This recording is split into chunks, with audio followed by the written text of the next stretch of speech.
गीत लेके आए हैं, कैसे लगेगा कमेंट बॉक्स में जरूर बताइएगा। अरे सूरज गेला चटकोर रे लाला नवा, अरे सूरज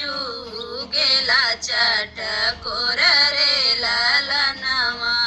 अपन पापा होते कुंवर बर ढूंढते, अरे भैया जा खोजे दुआ हरे लाला नवा, अरे भैया जा खोजे दुआ हरे लाला नवा,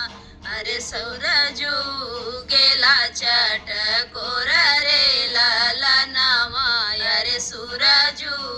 गेला चटकोर रे लाला नवा, अपन मम्मी होती तो ये सबई सजती, अरे जैसे गवने दोंगे जाई रे लाला नवा, अरे जैसे गवने दोंगे जाई रे लाला नवा, अरे भाभी जैसा जाई खरपतवरवा, अरे भाभी जैसा जाई खरपतवर रे लाला नवा, अरे भाभी जैसा जाई खरपतवर रे लाला नवा, अरे सूरजू गेला चटकोर रे लाला नवा, अरे सूरजू